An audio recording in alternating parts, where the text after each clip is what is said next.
தடயங்கம் தினத்தந்தி 6/2/2025 வியாழக்கிழமை. தமிழக மீனவர்கள் மீது துப்பாக்கி சூடு. தமிழ்நாட்டுக்கு 1076 கிலோமீட்டர் நீள கடற்கரை இருப்பது தனி சிறப்பாகும். கடல் ஓரங்களில் வசிக்கும் மீனவர்கள் தங்கள் பிழைப்புக்காக கடும் புயலோ, கனமழையோ, ஆர்ப்பரிக்கும் அலையோ, கொளுத்தும் வெயிலோ என இயற்கை சீற்றம் என்றாலும் அதையெல்லாம் பொருட்படுத்தாமல் தாரை மேல் பிறக்க வைத்தான், எங்களை தண்ணீரில் பிறக்க வைத்தான் என்பதே தங்கள் வாழ்க்கை என்ற வகையில் கடவுளுக்குள் மீன் பிடிக்க செல்கிறார்கள். இயற்கை சீற்றங்களில் இருந்து கடல் அன்னை காப்பாற்றி விடுவாள் என்ற அசைக்க முடியாத நம்பிக்கையுடன் எந்த பிரச்சனையும் இல்லாமல் தொழிலை நடத்தி வந்த தமிழக மீனவர்களுக்கு கடந்த 2009 ஆண்டு முதல் இலங்கை கடற்படையால் தான் பெரும் அச்சம் ஏற்பட்டு உள்ளது. கடலில் மீன் பிடித்து கொண்டு இருக்கும்போது எந்த நேரத்திலும் இலங்கை கடற்படையினர் வந்து தங்களை பிடித்து சென்று விடுவார்களோ என்ற நிச்சயம் இல்லாமல் தான் பொழுதை கழிக்க வேண்டிய சூழ்நிலையில் இருக்கிறார்கள். கடந்த 2024 ஆண்டில் மட்டும் தமிழ்நாட்டில் இருந்து மீன் பிடிக்கச் சென்ற 554 மீனவர்கள் இலங்கை கடற்படையால் கைது செய்யப்பட்டுள்ளனர். அவர்களின் 72 மீன்பிடி படகுகள் பறிமுதல் செய்யப்பட்டு உள்ளன. இலங்கை கடற்படை பிடித்து செல்லும்போது சில நேரங்களில் அடி உதை கிடைக்கும் என்ற நிலை மாறி இப்போது அவர்களால் தமிழக மீனவர்கள் மீது துப்பாக்கி சூடு நடத்தும் சம்பவம் தொடங்கிவிட்டது.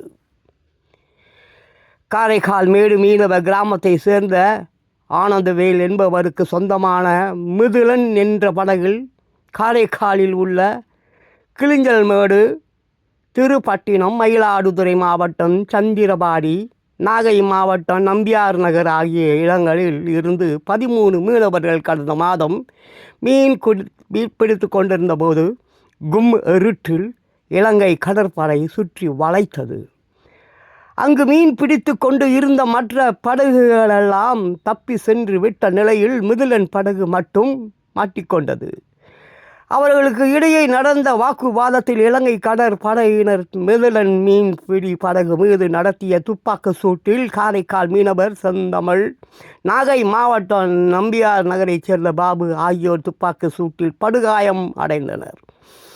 மேலும் 3 மீனவர்களுக்கு காயங்கள் ஏற்பட்டன. இது குறித்து மத்திய அரசாங்கம் பொறுப்பு இலங்கை தூதர் பிரியங்கா விக்ரமசிங்கயிடம் தன் எதிர்ப்பையும் கடும் கண்டனத்தையும் தெரிவித்துள்ளது. இதற்கு பிறகும் கைது படலம் தொடர்ந்து வருகிறது. இதுபோன்ற சம்பவங்கள் தொடராமல் இருக்க மத்திய அரசாங்கம் நடவடிக்கை எடுக்க வேண்டும். கைது செய்யப்படும் மீனவர்கள் மனிதாபிமான முறையில் நடத்தப்படுவது உறுதி செய்யப்பட வேண்டும். எந்த காரணத்தை கொண்டும் நிராயுதபாணியாக இருக்கும் தமிழக மீனவர்கள் மீது துப்பாக்கி சூடு நடத்தக்கூடாது என்பதை மத்திய அரசாங்கம் இலங்கை அரசாங்கத்திடம் வலியுறுத்த வேண்டும். தமிழக மீனவர்களின் வாழ்வாதாரத்துக்கும் பங்கம் ஏற்படாமல் இருதரப்பும் ஏற்றுக்கொள்ளும் வகையில் நல்ல வழியை காணும் பேச்சுவார்த்தையை, அதாவது இரு நாட்டு அரசாங்கங்கள் மூலமாகவோ அல்லது இரு நாட்டு மீனவர்கள் நடத்தும் பேச்சுவார்த்தை மூலமாகவோ நிரந்தர தீர்வை காண வேண்டும். மத்தியில் எந்த கட்சி ஆட்சிக்கு வந்தாலும் தமிழக மீனவர்கள் பிரச்சனைக்கு தீர்வு காணப்படவில்லையே என்ற மனக்குறை தமிழர்களுக்கு நிறையவே இருக்கிறது. இலங்கைக்கு இப்போது புதிய அதிபர் தேர்ந்தெடுக்கப்பட்டுள்ளார். அவரோடு மத்திய அரசாங்கம் பல பேச்சுவார்த்தைகளை நடத்தி இருக்கிறது. அப்படி இருந்தும் ஏன் இன்னும் தமிழக மீனவர்கள் பிரச்சனைக்கு தீர்வு காணப்படவில்லை என்பதும் அவர்களின் கேள்வியாக இருக்கிறது.